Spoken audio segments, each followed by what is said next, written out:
Welcome to CSS Breakdown, Book by Book, Season 04, Episode 22.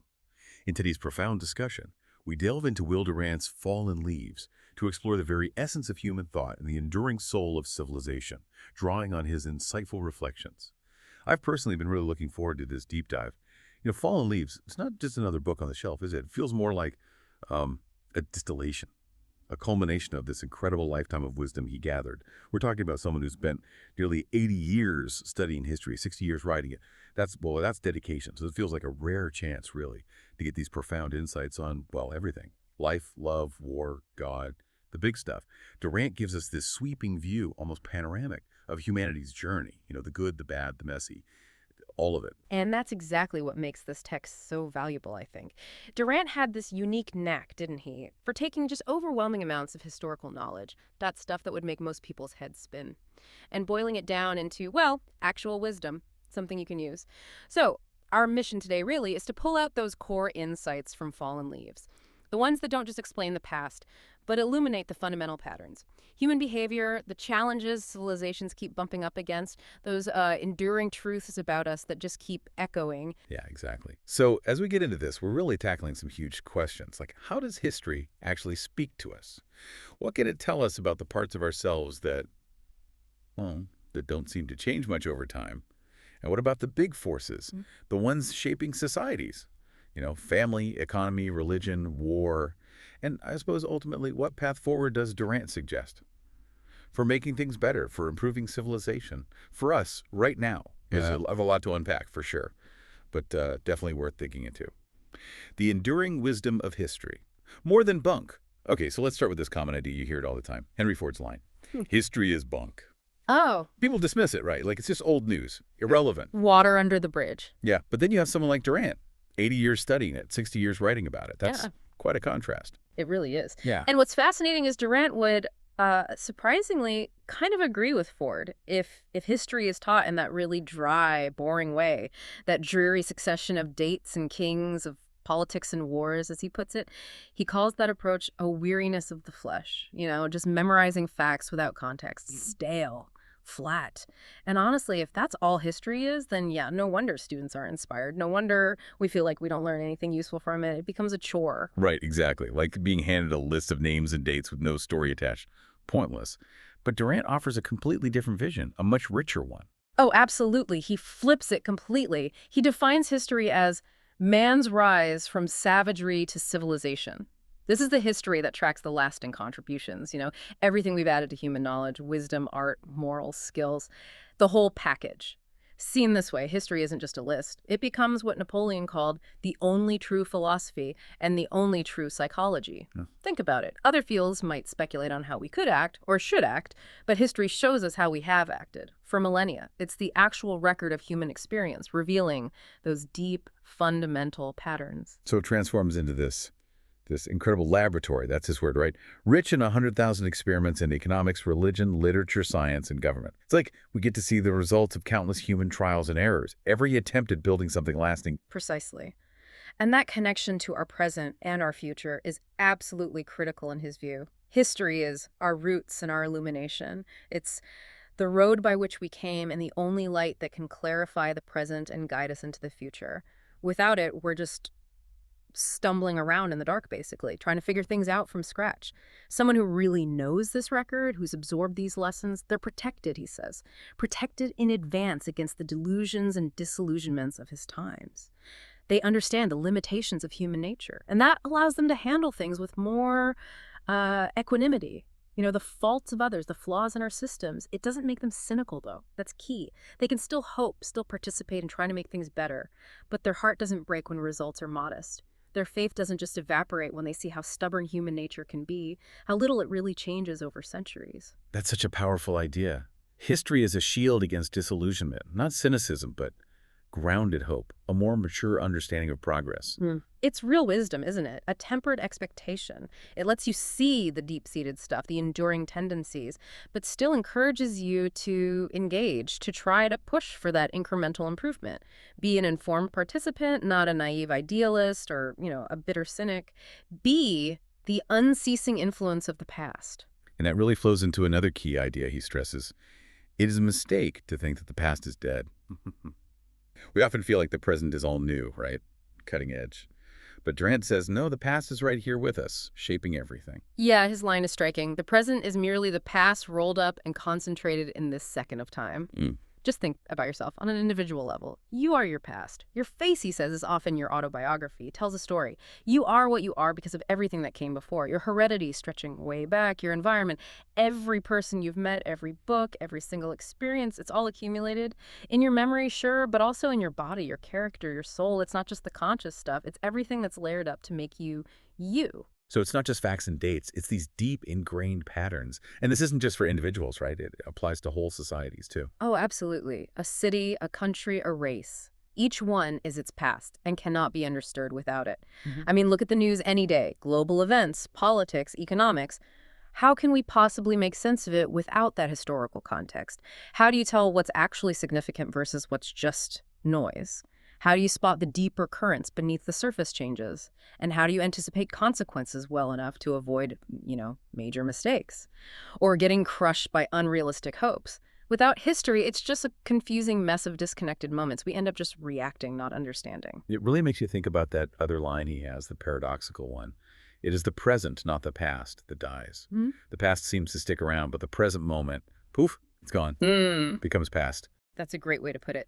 The present flashes by, becomes part of the record. And that's exactly why history is indispensable for understanding what's happening now. It gives you discernment, helps you separate the signal from the noise, see the long game, not just the daily headlines. And that ability to guard against error, or against the souring of unreasonable hopes, as he puts it, that's a crucial skill history provides. It makes total sense why Lord Bolingbroke, quoting Thucydides way back, said, history is philosophy teaching by examples. Knowing that record, understanding those examples, it genuinely protects you against the delusions and disillusionments of his times. You're less likely to fall for the same old stories, the same traps. It's like a shield. It really is. History teaches the limitations of human nature. It fosters that equanimity, that calm perspective on people's faults, on the imperfections of our states. Again, not resignation, just clear-eyed realism. It encourages you to get involved, try to reform things, hope for better, but also to accept that results might be modest, that fundamental change is often slow, painstaking, and that some aspects of us humans are remarkably persistent, stubbornly so. That's really profound. So for you listening, how does this view of history as your own personal autobiography and society's collective one maybe change how you look at current events? Do you start seeing those deeper patterns, maybe recognizing echoes of the past playing out right now? 2. Unpacking human nature, ancient echoes in modern times. Okay, so building on those enduring patterns, let's dive into human nature itself. History, Durant suggests, sees a newborn not as a blank slate, but as a product of, well, millions of years, mostly spent as a hunter-gatherer. And that deep ancient past, it's baked into us, fundamentally. And that long, long period is where he argues the basic nature of our species was formed. He uses words like acquisitiveness, greed, competition, and pugnacity tending to violence. It's a pretty sobering view, isn't it? Yeah. Definitely not the romantic idea of inherent goodness some might prefer. It's certainly realistic, based on his reading of history. He argues that for an individual to become civilized, they must be subjected to a system of national law possessing superior force. And it's the same for states, he says. They need international law with real teeth to keep them in line. It's all about external constraints, managing these powerful internal primal impulses. Civilization, in this view, is this constant effort, imposing order on our deeper drives. Which implies we have to give up those childish dreams of unfettered liberty, as he calls them, the kind of thing that excites young people.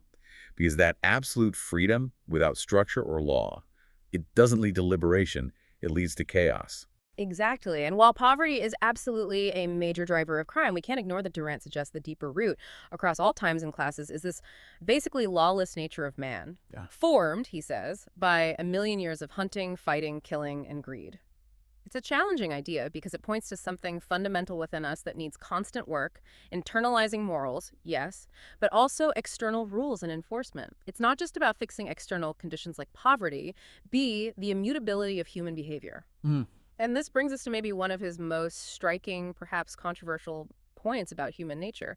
He finds it's essentially the same in ancient and in modern civilizations, in the poor as in the rich, in radicals as in conservatives. basically everywhere, always. It's a powerful claim about an unchanging human core, transcending time, place, ideology. And you see it play out in history, right? His examples are vivid, like how successful revolutionists soon behave like the men they have overthrown. He mentions Robespierre imitating the Bourbons, Stalin imitating the Tsars. It's like the power structure itself, no matter the initial ideals, molds the people within it back into familiar patterns because, well, they're still human. That's the crux of it. History, for Durant, kind of smiles at revolutions. Understandable reactions, sure, often born of just resentment, but ultimately unprofitable and transient. They might provide an outlet, but they mostly produce surface change. Underneath the new labels, the new slogans, the old realities tend to creep back in. Those same human drives for power, control, advantage, they just find new ways to express themselves. The fundamental dynamics often survive. The more things change, the more they stay the same, Mm. at least in terms of those core motivations. So, for you listening, how does this perspective, this idea of an essentially unchanging human nature challenge, maybe common ideas about progress or about radical social change? Does it make you think differently about how effective big, sweeping changes can really be? Or maybe about the enduring importance of individual character, regardless of the system? 3. The population puzzle and societal quality. Okay, shifting from the individual to the collective, Durant really gets into this persistent challenge: population. He hits us with a blunt truth. It is harder to produce food than to beget children. Simple, undeniable. And it shaped millennia of human history, still does. And historically, that imbalance led to what he graphically calls the ruthless Malthusian trinity of famine, pestilence, and war.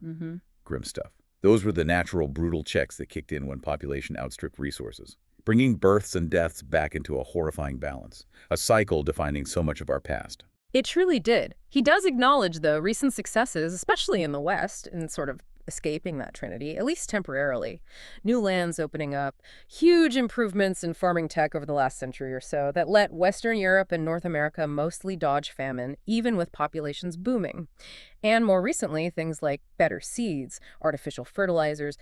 They've let places like China and India feed enormous growing populations, which is, frankly, an incredible achievement. But even with these amazing advances, Durant throws out this critical, almost chilling question, doesn't he? But how long can we defer the explosive confrontation between the limited productivity of arable soil and the uncontrolled reproductive ecstasy of men? He's basically pointing to a ticking clock, a fundamental tension, resources versus growth. Absolutely. And he highlights the obvious imbalance we see today. Some nations and classes are near starvation, and others are deteriorating into luxury and obesity. It's a stark contrast that fuels suffering, instability, resentment, you name it. And it's interesting, even back then, he saw things like the U.S. exporting contraceptives to India and making them available domestically as real progress, a humane way to tackle the issue rather than relying on that old Malthusian horror show, be reckless fertility and the threat to civilization. But he goes beyond just the numbers, doesn't he? He introduces this really challenging, maybe uncomfortable idea that a child born to parents unfit to bear or rear offspring can represent a threat to quality. This isn't just about resources anymore. It's about the future character, the intelligence of society itself. Yeah, it's a very difficult topic, and Durant admits we don't fully understand how superior mental ability is passed down genetically, but he makes a crucial point that's less about genetics and more about environment and nurture. Reckless fertility can cancel much of the work of the educator in each generation. Basically, if the sheer number of births, especially in environments lacking support or stimulation, overwhelms society's ability to educate and nurture effectively, well, the heroic efforts of teachers get swamped, continuously undermined. And the result, he warns, is stark. So we advance in literacy but not visibly in intelligence, yet democracy must depend upon public intelligence. That's a huge warning for any society that relies on informed citizens, right? If literacy goes up, but overall intelligence or critical thinking doesn't keep pace, how can democracy actually work? He uses the fall of the Western Roman Empire as a potential parallel. We always blame the barbarian invasions from outside, but Durant asks, provocatively, could it have been partly due to barbarian multiplication within? It's a startling thought, that internal demographic shifts, maybe a decline in the quality of the population or its civilizing influences, could be as damaging as external threats, maybe more so. And he applies this directly to the U.S. of his time, a really pointed observation. He said something like, the older American stocks still lead in industry and politics, but many families breed carelessly, live riotously, ignore the laws, and they transform America's literature, art, music, and dance into primitive crudities, while some even hope for the government's collapse. That's quite an indictment of internal decay. He wraps it up with this incredibly vivid metaphor. It really sticks with you. Civilization is a fragile bungalow precariously poised on a live volcano of barbarism. It paints this picture of constant threat. The ordered world we build is fragile, and the forces of disorder are always just simmering underneath, ready to erupt. Yeah, that's powerful. And a bit chilling. So for you listening, how does this historical take on population thinking, not just about numbers, but about societal quality, about internal barbarism? How does that challenge maybe our usual ways of thinking about progress and stability today? Does it make you reconsider the conversations around demographics, social responsibility, things like that in our own time? 4, the shifting sands of family, education, and youth rebellion. Okay, let's shift focus again, this time to the core units of society, starting with the family. Durant points out that historically, before maybe the 19th century, the family wasn't just biological or moral, it was primarily the economic unit. Fathers taught sons on the farm, mothers taught daughters the skills of the home. This practical dependence, this constant hands-on training. That was the economic basis of parental authority, a tight-knit system built on shared work. But then, bam, the Industrial Revolution. A massive disruptor. It basically pulled the rug out from under that old system. It deprived parental authority of its economic base. Kids left the farm or the workshop for factories, cities, earned their own money, became independent in a way they never were before. And the consequences were huge, profound. The family, which for centuries was the fount and bastion of disciplined character and social order, just lost its economic functions and its moral force. Without that daily economic glue, that direct teaching role, the traditional structures of authority, discipline, moral guidance, they started to fray. And the individual, now freed in this new industrial world, started idolizing liberty. But Durant warns they did not learn till too late that liberty is a child of order and maybe the mother of chaos. A stark reminder about freedom needing structure. Exactly. Kids weren't economically dependent anymore, not in the same way. They started to look down upon his parents as belonging to an ignorant past. They proudly announced an intellectual liberation. So it wasn't just economics, it was a fundamental shift in respect and authority between generations, driven by this sense of progress and independence. B, the school's burden and character's decline. So with the family weakening, the school tried to pick up the slack, right? Inherit this massive job of disciplining the young, passing on the civilizing heritage.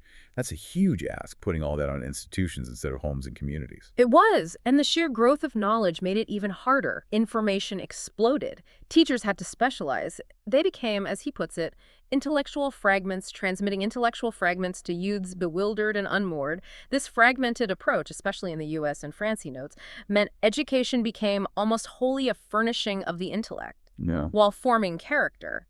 Well, that got pushed back onto the family and the church. But that's the critical failure, isn't it? The paradox. Because the family and church were also losing power at the same time. So the student ends up with, quote, sharpness of intellect and looseness of character. Durant's logic is fascinating. The intellect is a constitutional individualist. It thinks of the self first. Only later, with maturity, does it consider the group.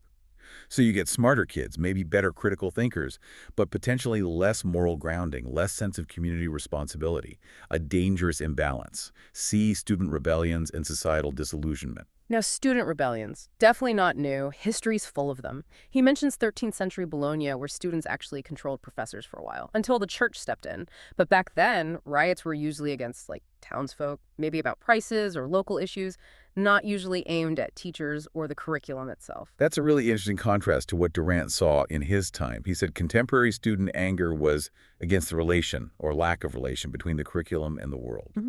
A deeper kind of dissatisfaction, right? Not just practical stuff, but about meaning, relevance, purpose. Yes, exactly. Their complaints were specific. Courses didn't prepare them for a tech society, ignored minorities. Teachers were too wrapped up in research. And a big one, science being dominated by military needs. Research focused on creating ever more effective means of inflicting or avoiding wholesale death. That really bothered them. It paints this picture of a student starting out maybe admiring science, seeing its potential, but ending up deeply distrustful, seeing it as mechanizing life, selling out to the military-industrial complex, a profound disillusionment. And the result? Alarming, Durant writes. An alarming number of our children turn their backs upon the struggle and drop out from civilization itself, repudiating its graces and amenities, just opting out entirely. Yeah, rejecting the past is irrelevant because the world's changing so fast. Dismissing elders' wisdom is outdated, useless for their reality. Total disconnect. And the tragic path for some is turning to narcotics, escaping responsibility, escaping a life that seems meaningless. Meanwhile, the elders, us, we might want to scold them, but Durant admits we're often just as bewildered and groping and paralyzed with fear of what our unmoored children may do or become. It's a stark picture of mutual confusion, fear across the generational divide. Wow. That really hits home, doesn't it? So for you listening, what does Durant offer here for bridging that gap? Re-anchoring youth when they feel the past, even the present, is irrelevant or corrupt. How do we find that common ground he talks about? V, the quest for a moral compass. Cycles of paganism and Puritanism. Okay, we've touched on family and education, now religion. Historically, it played this immense role, maybe irreplaceable, in civilizing the young. Through rituals, stories, moral teachings, the synagogue, the church, for centuries they hammered home morality, often using the Ten Commandments backed by divine authority, reward, punishment. A powerful framework for behavior. But the current reality Durant saw was, well, starkly different. He notes that the church and synagogue have lost much of their efficacy because, especially in big cities, half the adult population has discarded supernatural beliefs. That's a massive cultural shift, a fundamental change in where people get their collective morality from. He draws a strong parallel to ancient Greece during the Hellenistic Age and Imperial Rome. In those times, the old classical religions kind of faded into mythology. Great stories for poets, maybe, but they lost their grip on daily life, on morality, on patriotism. He even mentions Caesar famously laughing during religious duties. Shows how belief had hollowed out, even if the rituals continued. And this leads him to ask that huge critical question for our time. Who now is the religion or the faith that will once again inspire us and give a soul to our civilization? If the old sources are drying up, what fills the void? Where does collective meaning, a shared moral compass, come from? E, modern moral dissolution and historical precedents. Durant directly links what he terms the moral dissolution of our time to those big shifts we discussed in economics, in theology over the preceding century. It wasn't just one thing, but a confluence, a perfect storm almost. And he lists the causes, right? The new freedom spread, loosening old restraints on things like sexual behavior. Psychology, maybe unintentionally, seemed to condemn inhibition, justify desires. Literature pushed boundaries, sometimes into pornography. And just having more wealth around opened 100 doors that used to be called sin, made temptations more accessible. He also points a finger at adult dishonesty. In business, advertising, politics, law, when kids see elders bending the rules, it weakens any preachments of the old.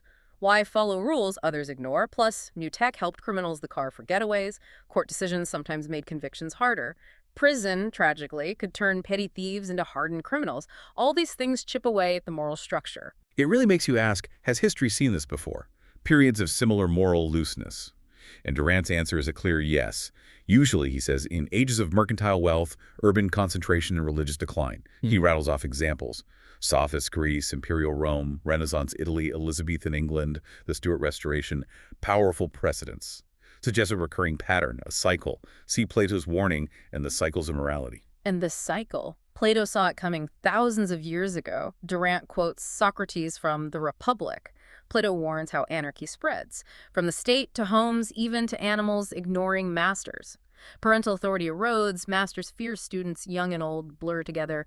Even liberty and equality of the two sexes, which he saw as a sign of excessive loosening. And Plato's conclusion is just chillingly relevant. All things are just ready to burst with liberty. Sounds eerily like concerns today, doesn't it? The idea that a society can become too free, too unstructured to hold together. It really does. And Plato's prediction for what comes next is equally stark. The excessive increase of anything often causes a reaction in the opposite direction. The excess of liberty seems only to pass into slavery. And the most aggravated form of tyranny arises out of the most extreme form of liberty. Basically, unchecked freedom collapses into its opposite, authoritarian control. People crave order after chaos. Which brings us right to Durant's big idea. These pagan and Puritan periods following in mutual reaction in history. It's not a straight line, but a pendulum swing, back and forth. and he traces it meticulously. The relaxation in Greece and Rome, Mm-hmm. followed by Christian strictness lasting centuries, then the wealth of the Renaissance in Italy. Fueled moral relaxation again, but also this incredible artistic boom. That, in turn, provoked the Protestant Reformation. Luther knocks a powerful swing back towards stricter morals, austerity. And in England, commerce under Elizabeth and James brought luxury, looser morals, but also Shakespeare. That amazing burst of creativity. Seems like excess can sometimes spark brilliance, even if morals loosen. Right. But those excesses led to the Puritan backlash. Cromwell executing a king, covering England in gloom, censorship, until people got fed up and rejoiced when Charles II brought back laxity, literary freedom, the Restoration, which eventually gave way to Queen Anne, the Augustan age, morality back in fashion, classical restraint in art. It's just relentless, this back and forth. This semi-Puritan phase got interrupted briefly by revolutionary fervor, Wordsworth, Shelley, Byron, but then resumed under Queen Victoria, the Victorian era. But while Victoria reigned, the Industrial Revolution changed everything. Commerce exploded, women entered factories, sex started decoupling from parentage thanks to new knowledge, birth control, science soared, traditional religion declined further, wealth liberated desires. And that, Durant argues, ushered in the new age of paganism we're living in now. So based on this historical rhythm, Durant predicts, well, the pendulum will swing back again, right? Yeah. We should expect our present moral laxity to be followed by some return to moral restraint under old forms or new ones. Beliefs, authorities, censorship, every age reacts against its predecessor. It seems almost inevitable. And he even throws out a potential trigger for the next swing, a major catastrophe. If a third world war should come, shattering cities, driving people back to basics, back to agriculture, the age of science may end, and religion may return with its consolatory myths and its moral discipline, and parental authority may be restored. A grim thought, but historically plausible. Profound upheaval can reset everything. Wow. That's a powerful, maybe unsettling view of history as this endless cycle. For you, listening, which of these historical swings, these moral shifts, do you find most surprising? And how might thinking about these cycles influence how you see our current societal trends, maybe even what might come next? Work, wealth, and the rhythms of capitalism. Okay, let's shift now to work and wealth, another huge piece of the puzzle. Durant talks about the individual moving from that irresponsibilities of freedom into the demand and discipline of the job, that critical transition from youth to adult responsibility entering the workforce. And pretty soon, that individual starts to feel the sheer complexity of capitalism. Durant paints this picture of its deep roots in enterprise, materials, fuel, science, money, people, its need to constantly adapt to competition, inventions, its grasping tentacles of marketing, trade, its complex relationships with the public, labor, government. It's not simple. It's this vast, intricate, evolving thing, almost impossible to fully grasp. It almost forces a bit of humility, doesn't it? Confronting this subtle product of greed and genius, trial and error through the centuries. You realize you can't just casually dismantle something that's grown so complex over so long. Exactly. And it leads him to question those who want radical change. Can a generation really tear to pieces this vast mechanism and put it together again nearer to his dream?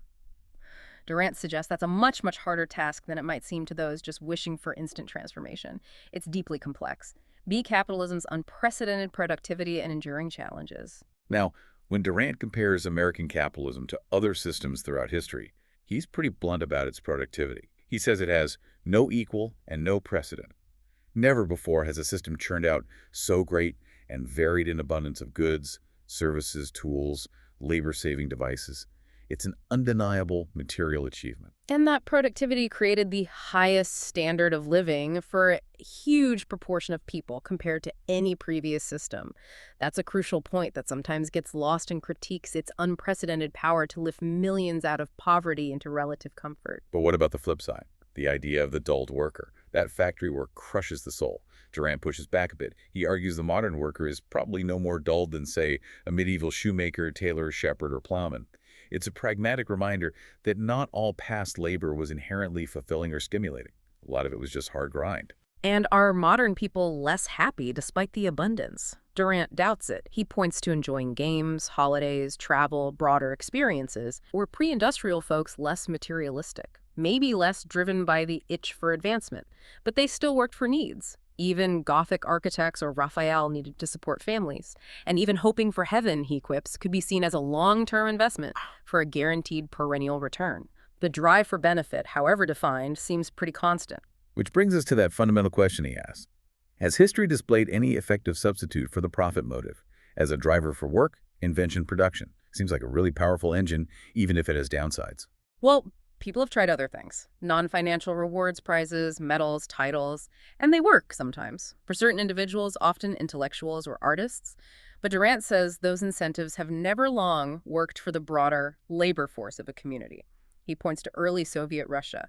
They tried replacing profit with communistic devotion, collective sacrifice, but they quickly found out what Aristotle warned about centuries ago: when everybody owns everything, nobody takes care of anything. Oops.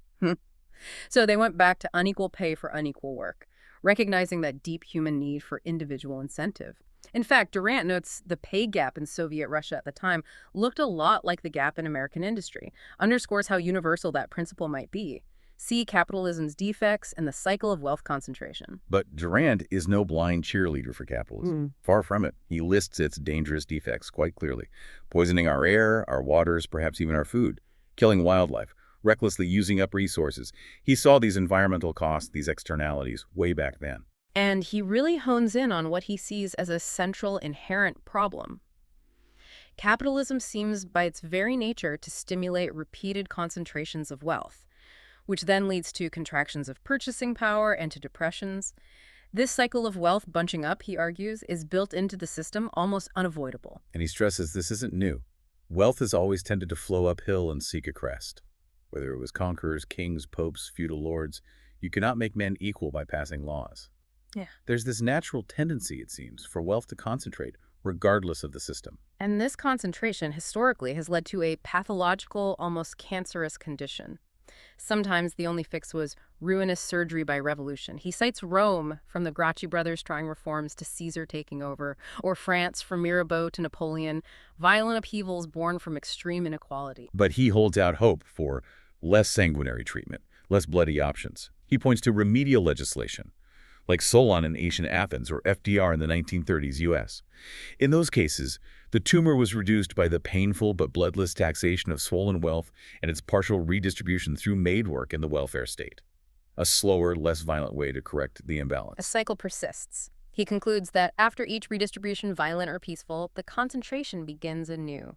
The clever, the driven, the lucky, they get the best inventions, loans, jobs, land. In time, the inequality of possessions is as before. That human drive for advantage just recreates the gap. He calls it the slow heartbeat of the social organism, a vast diastole and systole, like a heart expanding and contracting. Wealth concentrating, then dispersing, then concentrating again, a powerful image for an enduring economic rhythm.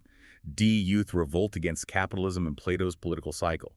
And of course, this system, with its flaws and cycles, fuels youth revolt, which Durant actually sees as natural, almost necessary, an inborn right of youth, he calls it. The ego becomes conscious of itself and demanding a place. He even recalls his own generation's rebellious slogans for labor rights, suffrage, better pay, free speech, and notes many of those goals were actually achieved, shows youth movements can have real impact. But the revolt he was seeing then, he felt, went deeper. It wasn't just about wanting specific reforms or becoming millionaires. Many young people then professed to scorn material possessions. He compares them to historical groups like the Lollards in England, the Anabaptists, wandering medieval scholars, these recurring archetypes of anti-materialistic, idealistic rebellion. Their challenge was broader, aimed at the whole system's ethics, our ruthless competition, our greed, our barbaric wars, the refusal of our governments to obey the moral code they preach, a fundamental critique of hypocrisy and core values. And he speculates these rebels might, like those earlier groups who paved the way for the Reformation, open the way to a constructive reshaping of our ideals down the line, potential for positive long-term influence. Though he does draw a line, he distinguishes them from the aimless and disheveled minority who just seem to oppose everything their elders do without a real vision. Those, he says, are just the lost. And he asks a very pragmatic question of student revolutionaries. Have they compared their light-armed infantry with the heavy weaponry of a modern state? A reality check on power. And when pushed on how they'd rebuild society after tearing it down before chaos ensued, well, he found no answers but faith, hope, and love ending in dictatorship. A lack of practical planning often leads to unintended authoritarian outcomes. Which brings us back to Plato's chilling political cycle from the Republic. Remember, from chaos to dictatorship, monarchy to aristocracy, aristocracy to democracy, democracy to chaos, Chaos back to dictatorship, a potential loop of self-destruction if things get too extreme. And Durant, seeing this danger, proposes a way to avoid that toboggan of democracy into revolutionary chaos and dictatorship. His answer, except through the welfare state checked by birth control. That's his key stabilizing mechanism.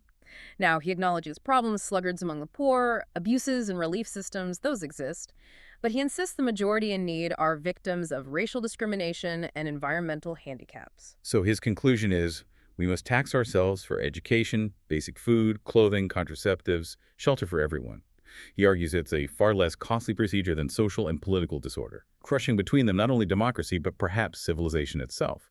It's a pragmatic case for safety nets as vital protection against societal collapse, not just charity. Yeah, very practical, maybe even stark call for investing in stability. So, for you listening, thinking about Plato's cycle and Durant's solutions, where do you think our society stands right now? And what might the next turn look like? Or how could we try to steer things towards a less destructive path? An enduring reality. All right, let's move to the heavy topic of war. Durant calls it a necessary evil in a world that has never accepted the Buddhism of Buddha or the Christianity of Christ. It implies this fundamental part of us, maybe aggression or self-interest, that resists pure pacifism, despite our highest ideals. And he tries to explain the rationale governments use. They weren't primarily deterred by, say, the Ten Commandments or people not wanting to die or pay taxes. Instead, they're thinking about future perspectives and results, asking things like, what will our grandchildren wish we had done? They believe the long-term interests of the state, future generations. Those need to be factored into these incredibly grave decisions. And this strategic thinking leads to, well, staggering commitments. He cites the Pentagon of his era, claiming that to protect the nation from attack or subversion, it had to subordinate half of our industry, our science, our universities, and our taxes, to building weapons and teaching millions to kill without moral or religious qualms. Yeah. That's a massive chunk of society dedicated to the machinery of war, shaping everything. Ultimately, Durant boils down the drive for war to this. Individuals' lust for freedom, goods, and power, and our governments are ourselves, and our desires multiplied, ungoverned, and armed. War becomes a collective, devastating expression of these basic human desires when they're unleashed on the world stage. Be war as Darwinism of states and the nuclear dilemma. Then he uses that striking analogy, war as the Darwinism or natural selection of states. It's harsh, suggesting conflict. This is natural, brutal way of sorting out which states are strongest, most adaptable, which ones survive and dominate. And he argues pretty bleakly that not all our tears will wash it out of history until nations somehow agree or are forced to give up sovereignty to a superstate. And even then, he predicts, you just get revolutions and civil wars. The struggle for power would shift, not disappear. Those underlying human drives would just find new outlets. There was that hope, though, wasn't there? Especially after the atomic bomb. The sheer horror of nuclear weapons, the progress from TNT to the hydrogen bomb, would finally deter war, make it unthinkable, mutually assured destruction. But history offers that sobering counter-question. Did the progress from bows and arrows to Big Berthas and lethal rockets diminish war or extend and intensify it? The implication is pretty clear, isn't it?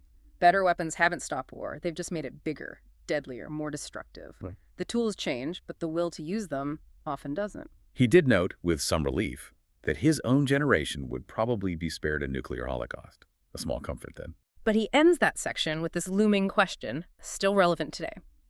Who can tell if statesmanship will overcome hatred when Americans tired of war face 800 million Chinese remembering a century of white oppression and a decade of American hostility and scorn? It highlights those deep historical wounds, the resentments that can fuel future conflicts, even under the nuclear shadow. History's long memory. That's truly sobering, a profound question. For you, listening, does that idea of war as Darwinism of states resonate? Does it help explain why, despite wanting peace, conflict just seems to persist in the human story? 8. Passing on our heritage. Durant's recommendations. Okay, so after painting this complex, often challenging picture of humanity, civilization, and history cycles, Durant doesn't just leave us there, which is good. In Fallen Leaves, he pivots to offer concrete suggestions for betterment of American life.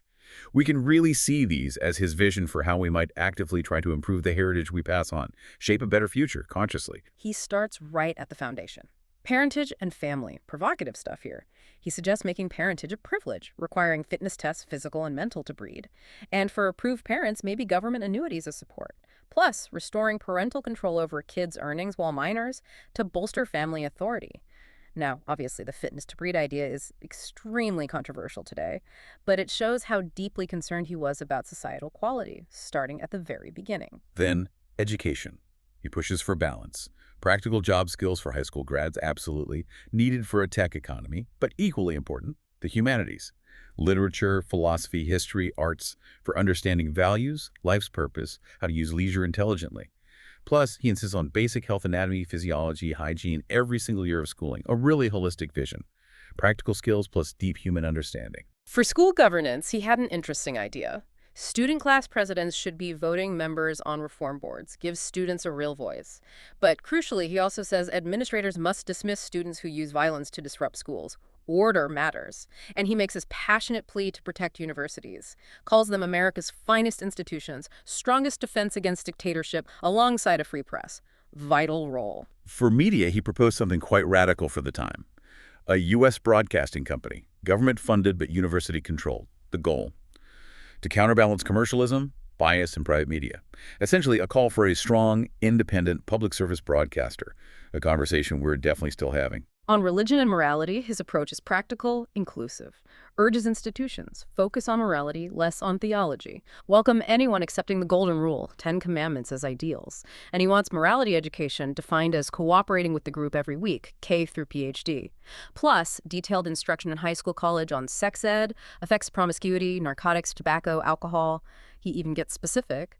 Teach girls the results of extramarital relations. Teach boys to treat girls like they'd want their own sister treated. Remarkably direct. For crime and poverty, he connects them clearly. Reduce poverty, extend education, and you'll reduce crime, though not eliminate it. Societal roots matter. He strongly rejects temporary insanity as an excuse. Personal accountability is key, and his idea for prisons is striking. Replace them with well-enclosed state farms, separate grades of offenders, orderly, open-air life, teaching useful skills, aiming for rehabilitation. Very progressive for his time. On labor and employment, he supports strong unions. Sees them as a necessary counterweight to powerful business interests, banks, even the military. Balance of power. He also wants the National Labor Relations Board to fight racial or religious discrimination in unions and jobs. Fairness. And for the unemployed. Use them in government projects for social utility and environmental improvement. Public works, basically. Good for individuals and society. Consumer protection. He wanted a cabinet-level Department of Consumers Research. A powerful voice for consumers right at the top of government. And he urges business leaders to actually welcome the welfare state, not just tolerate it, see it as a humane mitigation of inequality, yes, but also pragmatically as a saving substitute from social turmoil and dictatorial repression. It prevents revolution, essentially, stabilizes society. For government itself, he wanted better training. Schools of government and universities like law or medical schools, even a U.S. Civil Academy for advanced training in legislation, administration, diplomacy. Hoping voters would start preferring these highly trained professionals for public office. Raise the standard. Internationally, for peace, he pushed for non-aggression treaties, using the World Court at The Hague more, as fast as public education allows. And he hoped America could free itself from men who flourish in war and languish in peace. A shift towards diplomacy. And finally, on death. A really personal, reflective note. Recommends peaceful acceptance when it comes naturally. And he personally consents to an abbreviation of my vegetable days if death is near, based on doctor's assessment. Believe physicians shouldn't artificially prolong life without quality. Remarkably forward-thinking on end-of-life issues. It really shows his pragmatic, yet deeply humane view across the whole spectrum of life. So, thinking about all those suggestions, for you listening, which ones still jump out, still feel incredibly relevant, maybe even more so now than when he wrote them decades ago? Which ones really resonate with today's challenges? A call for mutual understanding. So as we wrap up this deep dive into Fallen Leaves, it's clear Durant didn't pull any punches about the problems we face. He named them. The stifling of quality with quantity, family breakdown, racial issues in schools, losing morals, urban ghettos, crime, corruption, skepticism about democracy, war eroding our moral fiber. It's a heavy list. Yeah, he lays out the stark realities, as he calls them, the things that fill the news, that fuel youth revolt, that make us wonder if we even have the strength to face it all. No easy answers, no sugarcoating, just an honest look at the struggles. But his core solution, it isn't a specific policy. It's something more fundamental. Human. We can meet them only by a resolute act of mutual understanding. That's his answer. A shift in how we relate to each other, across generations, across all the divides. And he specifically calls on elders, on the older generation, says we must find it in our soul to be patient with our children, to hear them fondly even when they rant, to recognize that their wild intransigence has spurred some remedial action, acknowledge their impact even if their methods are challenging. Because, he insists, these youngsters have something to say that needs saying and that no one else can say.